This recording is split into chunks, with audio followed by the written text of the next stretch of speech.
Hello guys, magandang araw po sa inyong lahat. Ito naman ang kaibigan niyo si Jake.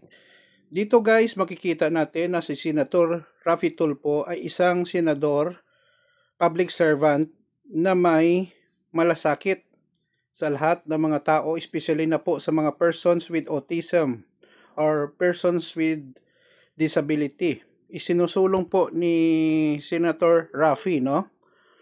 Ayon po sa kanyang Senate Bill number 1430, Autism Cooperation, Accountability, Research, Education in Support, A-CARES Act of 2025, layuning obligahin ang gobyerno maglatag ng mga komprehensibong programa para matulungan ang persons with autism, PWA, sa kanilang mga pangangailangan at pagtupad ng mga akmang pulisiya na magpapalawak sa kamalayan at wastong pag-unawa tungkol sa autism.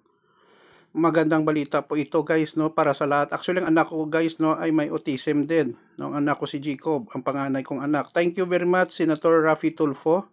Mabuhay po kayo. Please follow me in my Facebook page. Maraming salamat po guys sa inyong suporta. Hanggang sa susunod po na video.